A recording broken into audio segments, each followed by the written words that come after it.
Welcome, everyone. We have a very special edition of Stand Alone today. Stand Alone is all about, kind of doing what no one else is doing and having the courage to do that, not necessarily following into the noise of everything else and the mess of everything else, but having something, a path, a voice that you can stand alone and commit to. And so I can't think of something better than disruption. And I can't think of someone better than Charlene Lee to really navigate this discussion with when we're talking about standing alone. So she's a best-selling author. She has her MBA with Harvard Business School. She's an expert in digital transformation, leadership, customer experience, the future of work, which we all have to understand. She's an advisor to 100 global companies, a New York Times bestseller, and this book is a must. I cannot stress this enough. It is such a must for us to wrap our hands around the topic of disruption. So Charlene, welcome to the podcast. Welcome to this episode. We're so happy to have you with us for your experience, your knowledge, your wisdom. And I want to kick us off by asking, 2020, whether we wanted it or not, it came. It didn't knock at the door, it blew the door down, and we all had to deal with it. And so companies had a decision to, forge ahead. But then what happened right now in 2021, it's so amazing because in your book, you said something about when a moment happens with growth in a company, you say they squander their few years of grace when they can instead do something about the impending disruption. I love this because after we adjusted to 2020, you need to teach us why we still have to disrupt because it's going to continue to happen. Why do we need to do this? Well, disruption never stands still. Change never stands still. The only constant is change itself. And if we take the learnings from 2020, where we were pushed to the very edges and we came through it, a little bruised, a little battered up, but we came through it. And the thing is that, okay, now that you push yourself to the edge and you did things that you never thought were possible, never in your wildest dreams did we think 2020, the things that we did were going to be possible. Are we going to go back to our comfort zones? Are we going to go back and okay, we've done that. Now we're done. We can go back to being normal, whatever that is, versus saying, wow, that was a time of incredible change and growth. I'm capable. My organization is capable of doing so much more. Let's keep going. Those are two very different mindsets.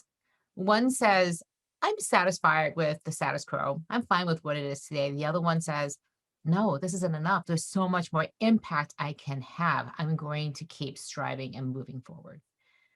I So, love this. yeah, it's so easy to just sit back and okay, we're done. Especially here in the United States, we're so fortunate to have these vaccines, but it could be gone tomorrow. Delta variant, who knows? So many things are still unknown. We're not done. The virus isn't done. We're not done. So we need to keep going.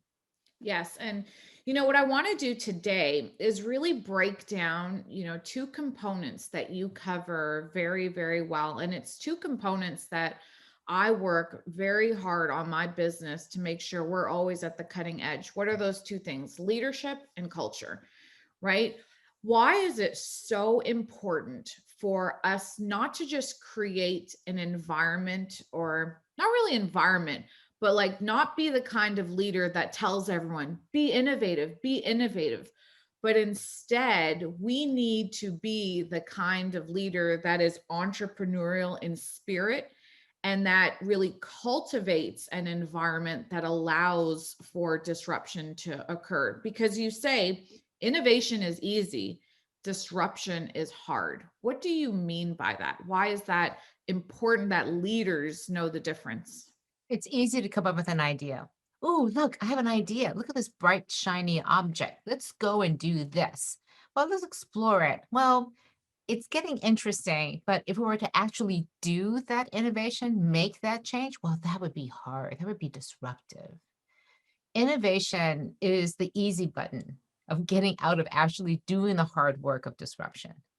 Mhm. So innovation itself is great, but we put such a premium on making it easy, making it predictable, making it smooth. So we go to our innovation leads, to our labs, we look, we go, ooh, ah, and then we applaud, like, this is fantastic. We got to do this. And then we walk out the doors back to reality and nothing has changed. That is the epitome of innovation theater. It's not reality. If you actually were to do true innovation, it would be going up against this wall of the status quo, of having to do things differently, of making real sacrifices and choices. And that is hard. Wow. What's so powerful is that in my business, I see this happen all the time, right? You get around other leaders and in these think tanks where everyone's coming up with all these great ideas. But then it goes back to like, well, who can execute on this? And it becomes a question of who has the most courage, who has the most ability to steer their team through those dark times. And you bring up that great analogy of like burn the boats, which I want to get into later. But just to touch on that, if the leader at the top doesn't come back and really understand what's going to happen and doesn't forecast that out to everyone else, including the things that they're not going to like what they see, why will that really ruin the ability for disruption to occur? And you gave the Adobe example, which I absolutely love. In the book, you dive into this. If you could touch on that and how the leader really said, okay, we're going to tell you what's going to happen now, and everyone has to stay on this mission. Right. So Adobe decided to move from packaged software on CD-ROMs over into the cloud. They could see that their future customer wasn't the existing designers and marketers. It was pro users. It was college students. It's people like you and me who want to put up beautiful Instagram photos. So we're that target market who might pay even $10 a month instead of thousands of dollars for their software. So they made this change knowing that, first of all, the core customer didn't want it. The employees were going to be up in arms because this is going to be really hard, and knowing that they're going to lose money for 2 years straight as a publicly traded company. And yet, when they decided to do this, they said, we absolutely believe in this. We know we can do it. So they went to Wall Street and said, yeah, we're going to lose a lot of money. And they came back, lost a lot of money, and were celebrating. They were actually coming to Wall Street and saying, this is great. We lost a ton of money. Our strategy is working. Isn't this fantastic? I mean, who goes to Wall Street and celebrates that they lost money? Not And that's many. exactly what they did, right? And their stock price went up because they hit their numbers going down. That's what Wall Street wants to know. Okay, you got this plan. Can you actually execute on it? So I agree so much with your point that you need courage, but it's not enough just to plow in. You also need a plan. Mhm. And you need to have the confidence that you're going to be able to execute, that your team can execute. And also, you need to have credibility. If you are the leader, you're sitting there talking, let's innovate, let's take risks, and then you don't trust your people to actually take risks, to fail, and you instead punish them for not succeeding, well, they're not going to take any risks. I mean, why would they put their neck on the line for you? You're not showing up and saying the things that you want us all to do. So leadership is about courage, but it's also about credibility. And we want in our leaders honesty. We want Mhm. to know what's ahead, the good things and the bad things. And we want you to be fair. Like, tell me, trust me that I'm big enough and I've grown up enough to take the bad news as well as the good news. But be honest with me, be fair with me. That's all I ask of you as a leader. And lead us down into a path that we can all believe in and pull for together. Yes, and really that's what the leaders at Adobe did, right? They even went to the Wall Street. the shareholders and told them, like, this is what's going to happen. And then that trust was built back into them. And ultimately what they proved is that trust drives the stock market up.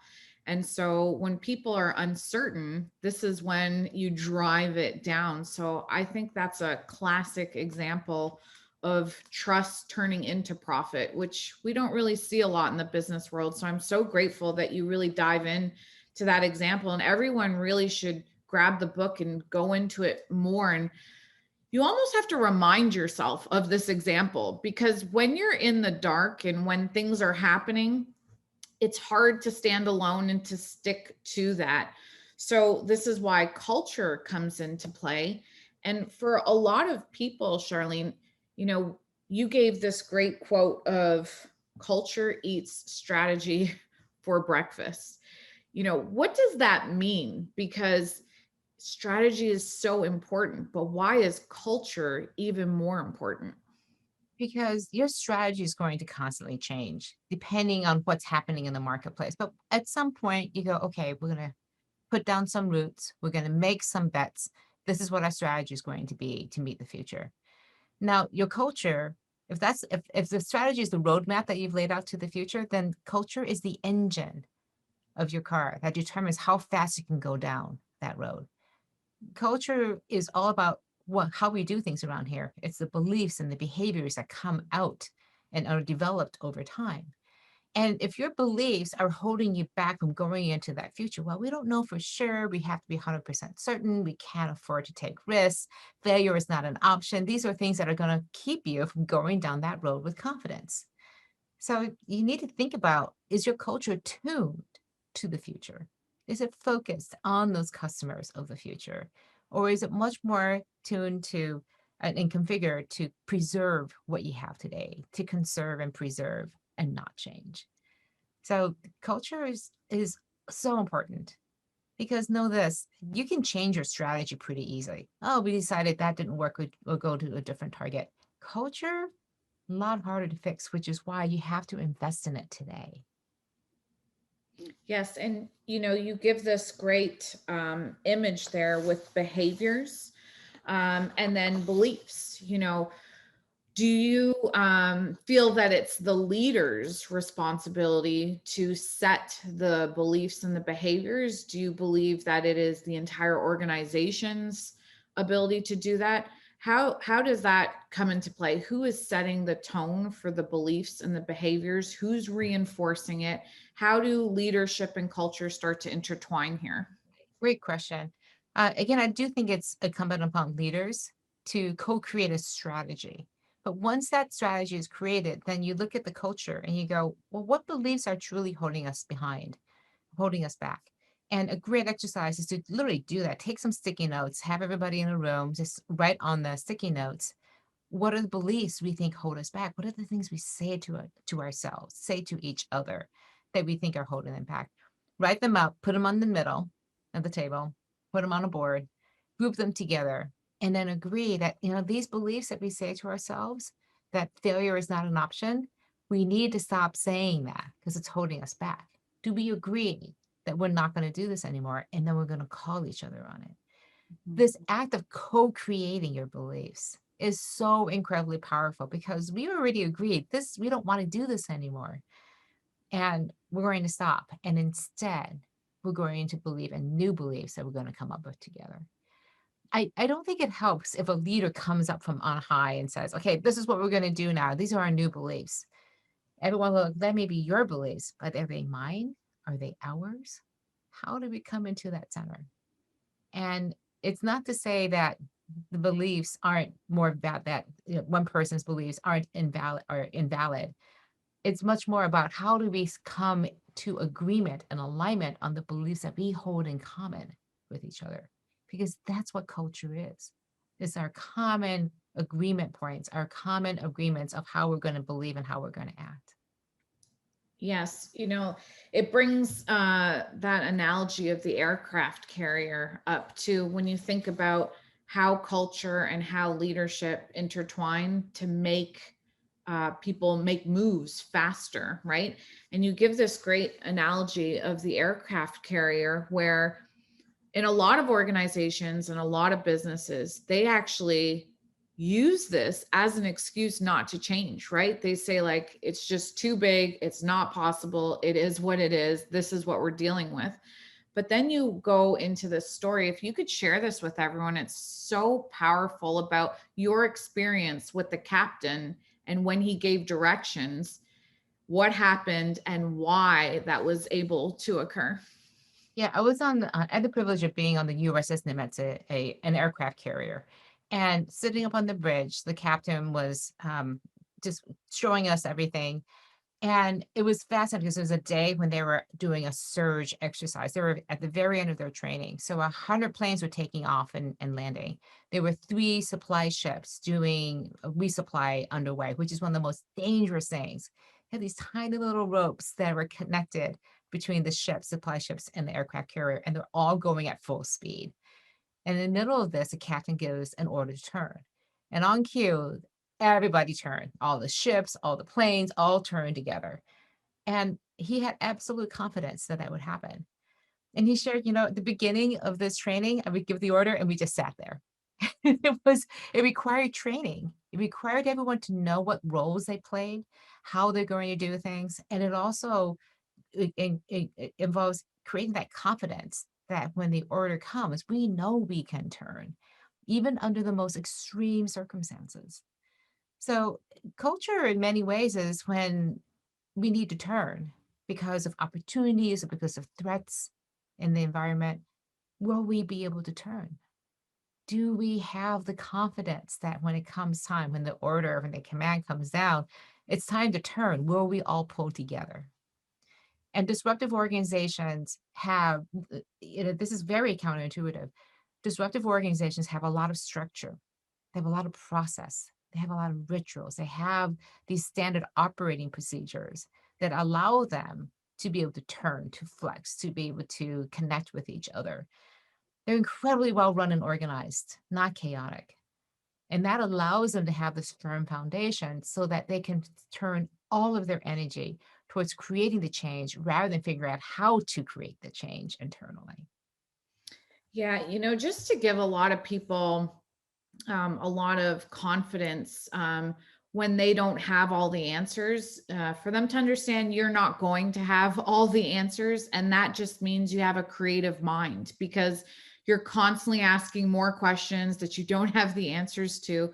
But just to keep reinforcing this quote in your book, which is so great.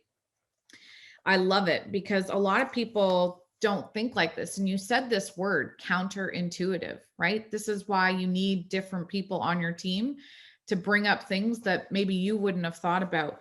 But it's so great. It says the reason that God was able to create the world in 7 days is that he didn't have to worry about the installed base.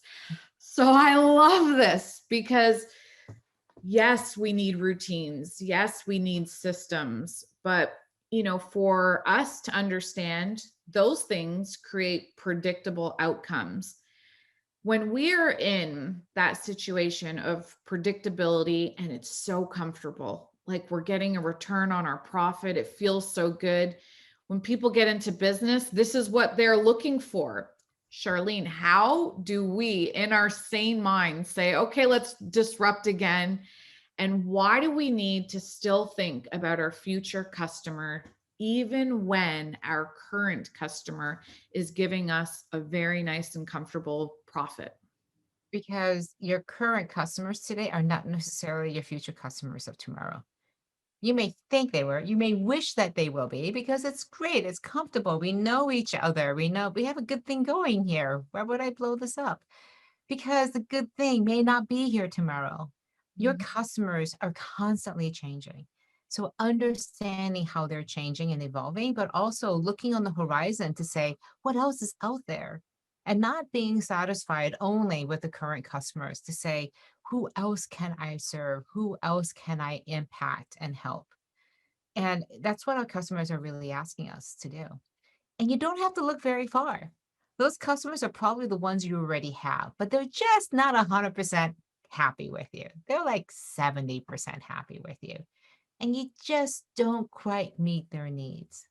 And so what our tendency is to say, well, they're not our sweet spot. They're not our core customer versus saying, what is it that we could do differently so that we could make them our core customer? How would we need to grow and expand and change in order to meet these emerging needs? I think the future customer should always be on your radar because that's what strategy is. Strategy is about, I believe in the future. This is what our objective is. This is the change we want to create. Then this is the roadmap. How can you have a strategy if you don't know who your future customer is? It boggles my mind that we just automatically assume that our current customers are going to be our future customers. We should at least look and check and make sure that that's the case. If you've done that, then by all means, if you have done all the hard work and you believe that your current customer is going to be your future customer, then great. Continue doing what you're doing. I can almost guarantee you that is not the case. And in most cases, people haven't looked, they just assumed. Do you find this because you advise, 100 global companies? Like when you go into these companies and they ask you to consult with them, is this what you find? Do you find companies operating in this comfort zone and not asking those questions? Yes, I tend to go into an engagement and I'll ask 3 questions. I'll actually go in a little bit early and just randomly walk around and ask people these questions. The first question is, who's your future customer? Do you know who that person is? Second, what's your strategy as a company to be able to meet the needs of that future customer? And the third question is, what is your individual role in making that strategy a reality? How are you looking at show me your personal dashboard. What does your dashboard say and reflect to say that, yes, I contributed to our strategy today? And the reality is I can't even find executives who can answer those 3 questions, let alone the rank and file of an organization. And imagine though, if every single person in your organization can answer all 3 of those questions. Everyone knows who our future customer is, so that when you recognize one, you see one just coming across, you go, everybody come over here, look, we got one here. We got a future customer here. Let's gather around, know them, understand them, learn from them. Is it clear what our strategy is? Can everybody say, this is what our strategy, and repeat it to me? Tell me, like, what's the path that we're on? I don't want a 100-page PowerPoint deck. I want a story that explains the journey, the path that we're going to go ahead, including all the obstacles we're likely to encounter. And then lastly, how am I going to contribute? What am I doing every day, keeping that customer in mind, our strategy in mind? How am I actually making an impact on that? Most organizations can't answer that. They don't spell it out for people. People don't understand what role they have in the success of the organization. And these are not mind-blowingly hard things to do, but they're actually incredibly hard. They're simple, but it's very, very hard to do this. Yeah. And, I think what happens a lot of time in business when we get into leadership positions, we assume that everyone knows and feels what we feel. And that really isn't the case. Like, do you find as you go and consult with these companies that the best organizations are always aligned, and they communicate often with one another? They keep reminding everyone about what their mission is, what they're there, the purpose, all that stuff. Yeah, Jeff Weiner, the CEO of LinkedIn, he's now a chairman, had this habit of starting every single meeting, repeating what the mission of LinkedIn is and taking out a point of the strategy or the values. He would say, LinkedIn's purpose is to connect the world's professionals. And one of the ways we'll do that is to make members first. And he'll pick, different thing, but every meeting he would begin, like he would remind people. And someone asked him once, when are you going to stop doing this? Because we're kind of sick of it. And he said, I will stop doing this when people stop looking surprised. And the reality is we forget, we get busy, we get distracted, and you don't remember why you're doing this. And who better to do this than your leaders?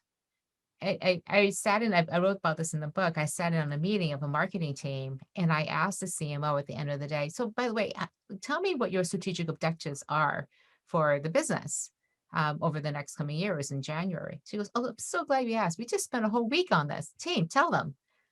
Nobody could remember. Eee. They were all frantically digging into their laptops. And then she goes, come on, team, come on. She was kind of giving them cues. They couldn't remember like the 7 objectives.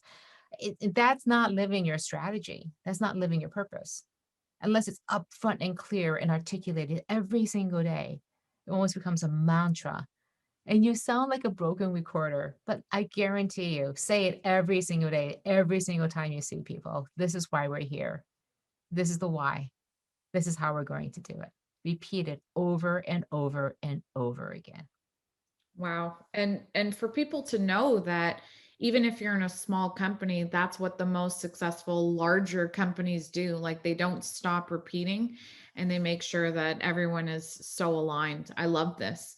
I want to dive into something more detailed in your book where you talk about followers because a lot of people like the idea of being a leader because it just sounds good. It's a position, it's a title, it means more money.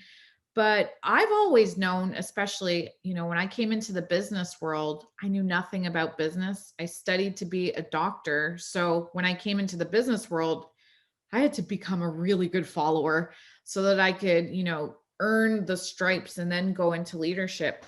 But you did this breakdown of the 5 types of followers. And I love this because it's so important that people see there's independent critical thinkers and then there's dependent followers, but they're still followers. Like, can you be a follower that possesses leadership qualities?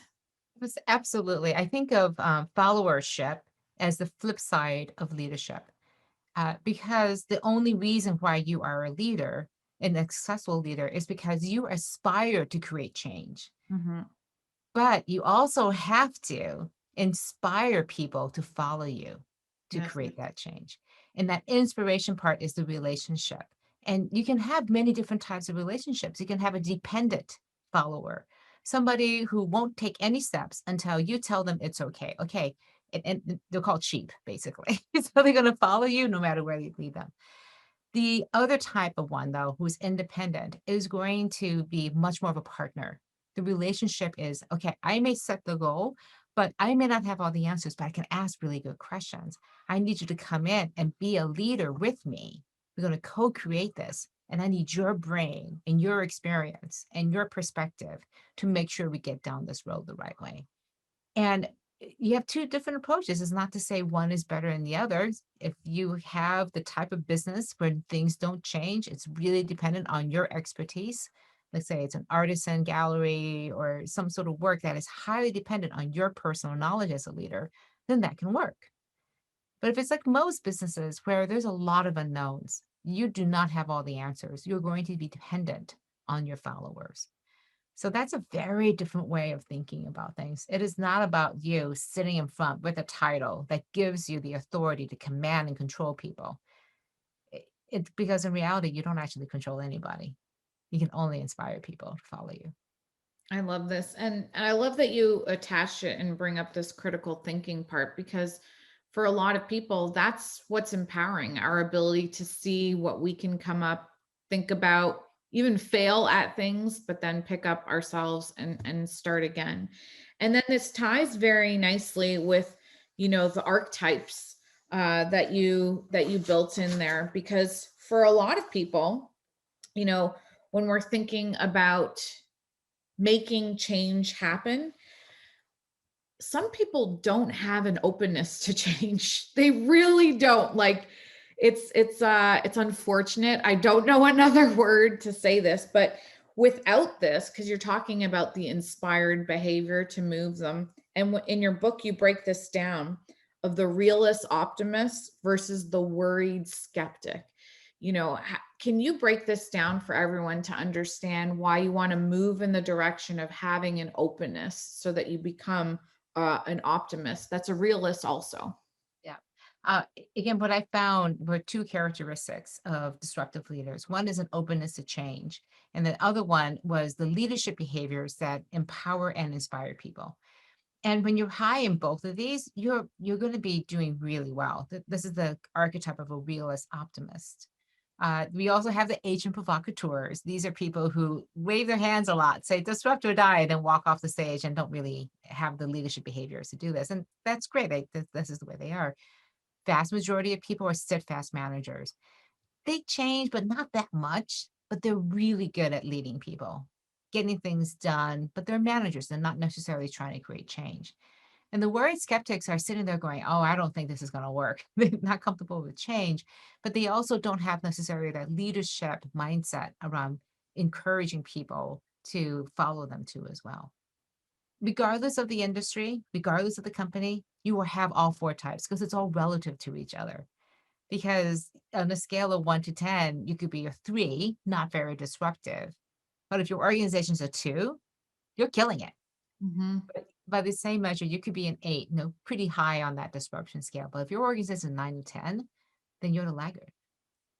So it's an interesting thing. It's people think they need to be disruptive at the ultimate level to be successful. No, you just have to be a little bit more disruptive than everybody else, and you're going to be seen as so disruptive because you're bringing an attitude towards change that's greater than everyone else around you. How do you move someone who is a worried skeptic into the direction of becoming more open-minded?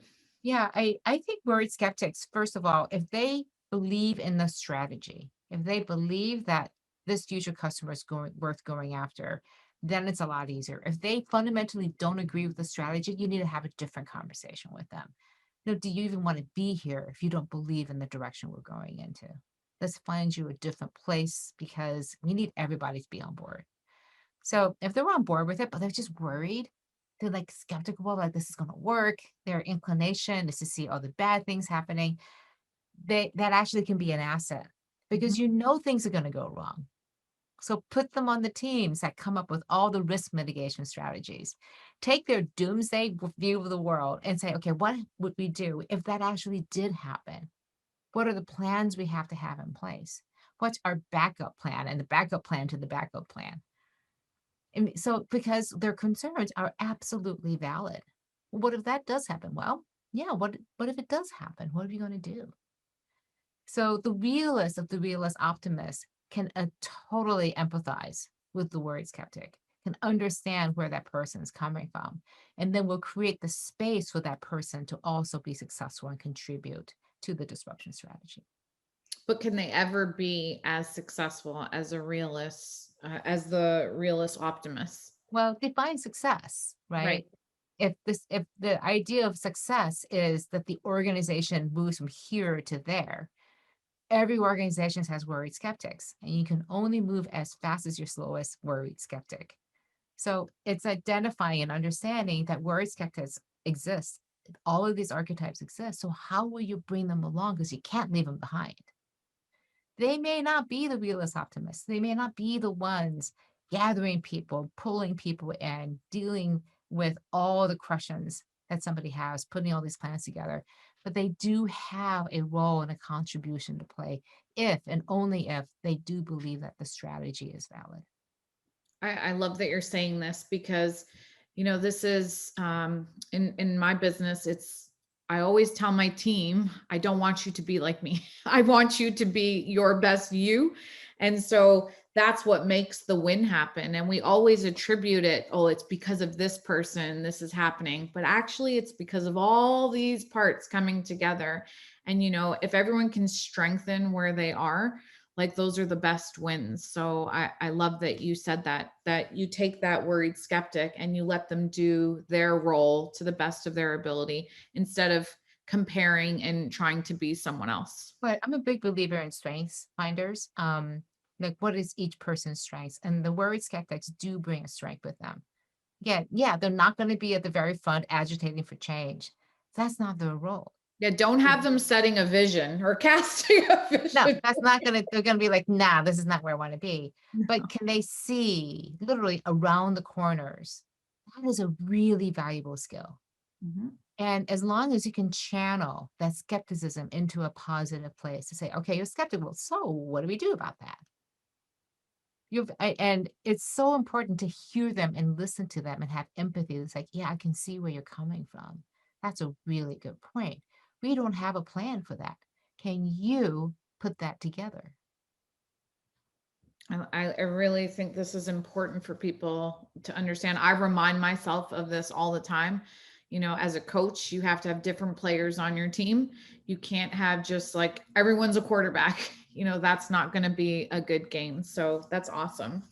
You talk about movements, and I really like this because you talk about getting and pushing yourself to the edge also, but you do it very strategically where you talk about structure, process, and the lore. So if you could break that down to people, because I'm a science person. So when you talk about like the backbone, the blood, the soil, the soul, I get how it's a system. It's a system that all comes together and works.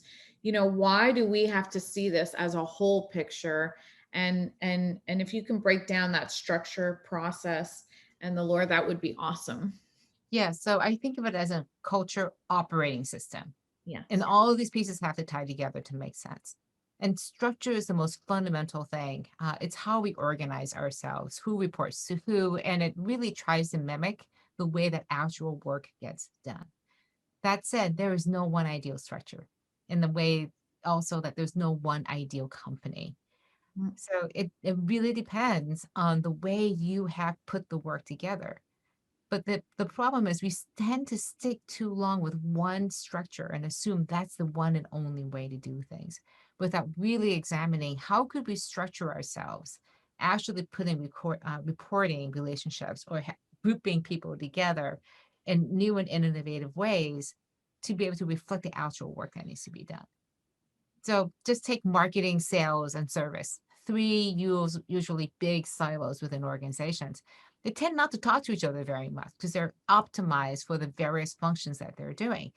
Silos are important because otherwise you couldn't hold any grain, right? But instead of breaking down those silos, how about if you put windows between them so customers can move seamlessly between them, their data can move. And that's a very different type of way of thinking about structure. uh, Process is all about how do I move from A to B to C to D and all the way down. So configuring the process so that it's as streamlined as possible, brings in all these different departments, and very importantly, just exists. You talked earlier about the need for that installed base, the need for some sort of foundation, because if that isn't there, the process isn't there, you're trying to reinvent it every single time. And anytime you're spending trying to invent process versus just following a process and focusing on the change you want to have. If you have to spend any of that energy on process, then you're losing momentum against that objective. And lore is simply the rituals, these sort of unwritten things that just pop up along the way, rituals and symbols and the stories we tell each other to reinforce these beliefs that we have. And they're so important, and we don't put enough emphasis on them. We kind of think like, yeah, we have this ritual, we welcome people, we say goodbye to people. They're so important because they mark changes that happen. And I believe some of my recent research is how do you create what I call liminal space? Liminal is literally the word threshold, and you go from one state to the other. And as we go through these changes, are we creating space, literally holding space for us to say goodbye to the old and welcome the new and recognize we are walking into a new change?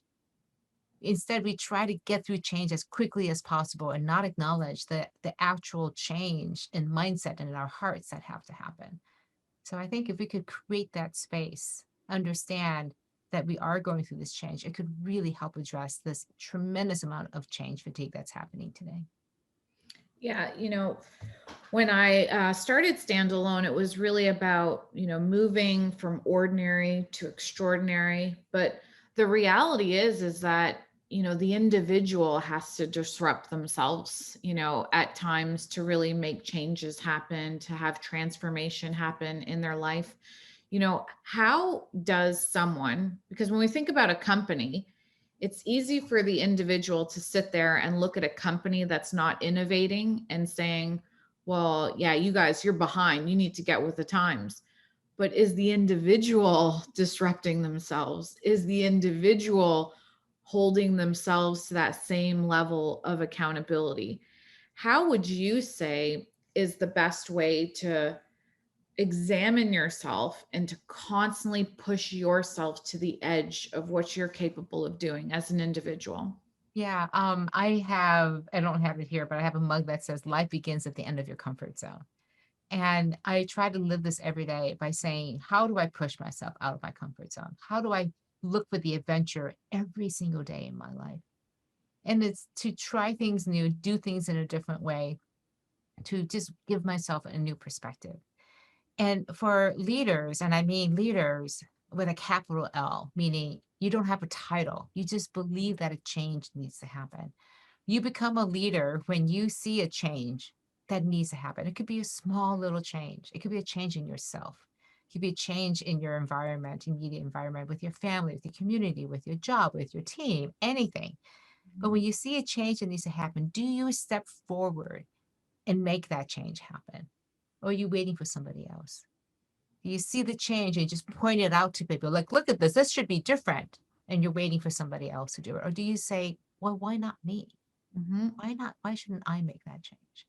So I do a lot of work with people, like students and people early in their career. So like, how do I become a disruptive leader? Like, I want to do that someday. I'm like, you begin now. You go cause that change. You cause that disruption. And you're not going to be very good at it. I guarantee you. But if you do this enough and make it a practice doesn't mean perfect, it just means a practice. You actually engage in it. You will get better because it'll become something that you do every single day. Right. This is powerful stuff. Like, there's so much that we covered, like, just for people to really digest and dissect this out. But you also talk about how most companies have a budget, not a strategy. When I think about how people live their lives too, it's kind of like this is how we are. We don't really have goals and dreams. We have like some pre-programmed way of how we think it should be, and we don't go out of that budget. You know what I mean? We don't spend beyond there. So when I think of companies, right, for them to let go of that Adobe example is so perfect. Can you take the short-term loss to get the long-term gain? As a company and as a person, how can we practice with that when it seems so risky? Great question. For Adobe, it looked really risky too, as well. But they did a ton of work. They prepared like crazy.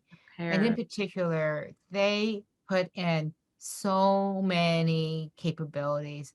One in particular was digital marketing. They had gotten better and better and better at understanding if they pulled this lever in their digital marketing, this would happen. So they knew with pretty good confidence if they did these things, they would generate so many sales and hit a number. So when they were confident that they could do this with this new customer group, they're like, okay, we're ready. We're ready now. We can actually do this. It's really scary. We've never done anything like it, but we've done enough in other areas that we think we can pull this together. So the CEO literally went around and said, are we ready? Are we going? Are we okay? And they had worked together for many years, so they had that trust with each other too. Like, yeah, I know that if you say you're going to do this, you're going to do it. You're going to show up. So this is, yeah, it's really hard. But at some point you go, okay, what's the worst case that can happen? Everything blows up, and then they have the backup plans. And I think confidence comes. The confidence to go and disrupt comes from knowing that no matter what the outcome, you're going to be okay. Mm-hmm. You're going to be okay. The thing doesn't work well, 99% of decisions are actually reversible. You just come back and make a different decision. Yeah, I lost some money, but we learned now not to do this. We're going to do that instead. So what's the worst thing that could happen? It's probably going to happen. So be ready for it. Yes. And, as you talk about this too, for people to understand, you don't just blindly go and make a mess of something. Like, all these companies that did this, they did massive amounts of, preparation beforehand. The same thing with the aircraft. He didn't just say, okay, let's risk everyone's life and let's just take this jump in this direction. I think it's, the responsibility of a leader to be well thought out, but then also to have that courage when the time comes to take that leap when you know it's going to happen, and for your people to feel that certainty from you. So I love this. I think I I don't really get jealous of other people's jobs, but I think if there was one thing I would like to go around in companies and say like, okay, how are you disrupting? I would love this. So I think you have an amazing job. In terms of, did you ever take the course with Christian with Clayton Christensen? No, I finished business school before he was teaching. So he was getting his PhD when I was there too, but I've done a lot of work with him and his team over the years. I It's love, amazing his work. Yeah. yeah, really great work, and just understanding, when I took that course about the incumbents, how you have to have the courage initially to just walk in your own path, because sometimes all of that comparing, it's going to make the incumbent swallow you again. So I really took that from him. So I just want to say thank you so much for your time. In terms of you sharing this stuff with us, I don't think there's a greater call for disruption today, because the speed at which business is happening right now. What would you say the role of speed plays in this? Like, can you take your time right now? Do leaders have time, or will they be rolled over by someone else who's just coming faster? Look, you're already behind, right? Yes. You're already behind. So if you're behind, it's not a great feeling, right? You're already, your customers are moving further and further away from you. You haven't even begun started. You haven't even looked up to say, are they gone? Where did they go? They already left you behind. So if you start with the mindset that you're already behind, you better get up and you better start running as fast as you can to chase after your future customers, because they're just going further and further away from you. And as Yeah. soon as you caught up to where they are, they've moved away again. So it is a constant thing, which is why this is a long game. This isn't a sprint, it's a marathon. It is something you're going to be running for the rest of your life, the rest of your company's life. And so you need to build in the structure and the processes to be able to sustain this. That comes from your leadership, that comes from your culture. I can't emphasize enough that when I study these organizations, they are built for change, they're built for growth. They, if they're not growing at 60, 80, 250%, they're like, something's wrong. Mhm. I mean, it's a totally different way of thinking about things. Whereas most organizations like, yeah, we grew 2%, that's good enough. And then we grew 20%, that's good enough.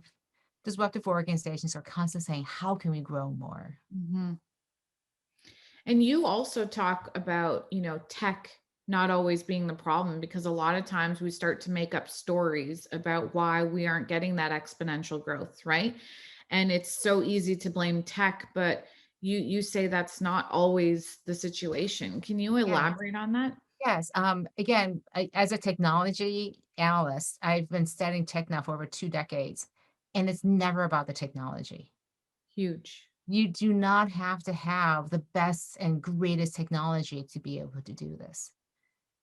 Some of the biggest changes I've seen around this had nothing to do with technology, had everything to do with changing the strategy, changing the focus, the leadership, and the culture.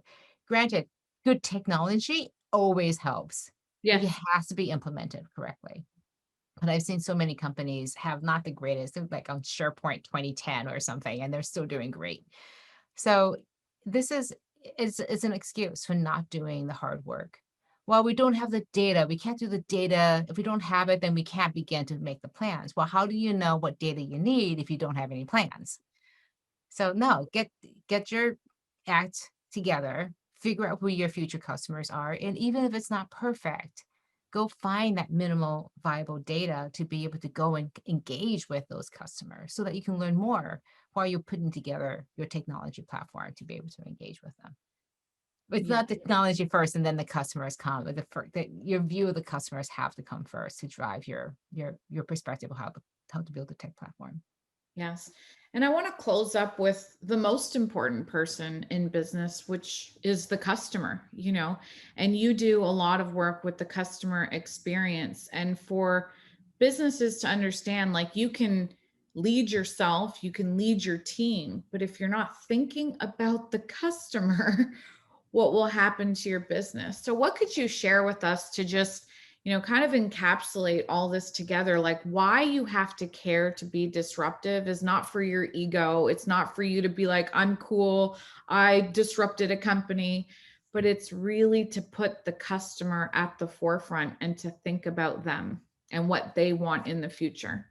Yeah, as you can imagine, as an analyst, I get briefed by a lot of companies, a lot of new companies starting out, and I can tell you within a few minutes whether they're going to be successful or not. I say, okay, so tell me about your company. And if they start talking about their technology or about their investors, about the team, they go, well, they won't be successful. If instead they start talking about, well, this is the customer problem we are solving, I'm like, okay, we got a winner here, Nice. because they're talking about how they're going to help and make an impact. They're laser focused on who they are focused on. They're clear about the problem they're going to solve, and they're not building a technology. And I sometimes have the problem. It's like, okay, great tech, but what problem are you solving? And they can lag and talk about it. I'm like, no, you don't have a clear view. And that problem approach, the design thinking approach, is so important. That's what a customer experience is. You're thinking about them and only about them. And you're constantly saying, how could we do things better? And here's the key thing, similar to how I talked about walking around and asking people. If you're not thinking and working on the customer experience, then you're working on the wrong thing. And that applies to everybody in the organization. And then somebody pulls up and like, well, I work on supply chain and procurement, or I do finance or HR. I'm like, yeah, exactly.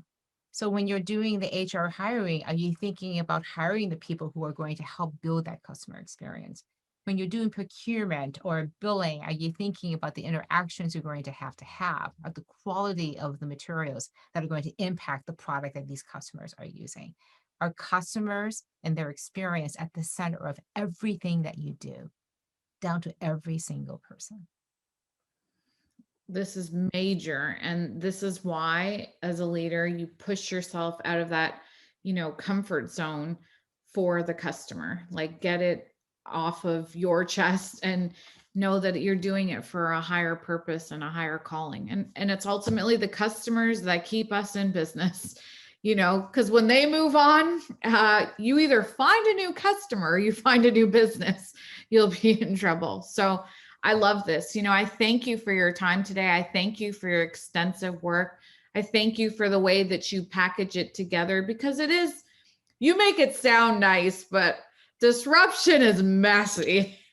And, there's a lot of headbutting, because a lot of people in business that have been in business for a long time, Charlene, they just want to do what they've always been doing because it's safe and it's predictable.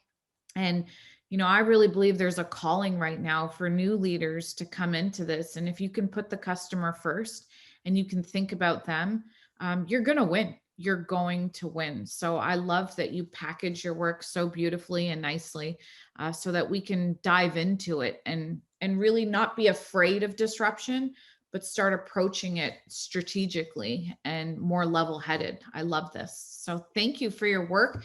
Thank you for your time, and keep going around there and getting companies to disrupt. It's how the world gets better. So I love this. Yes.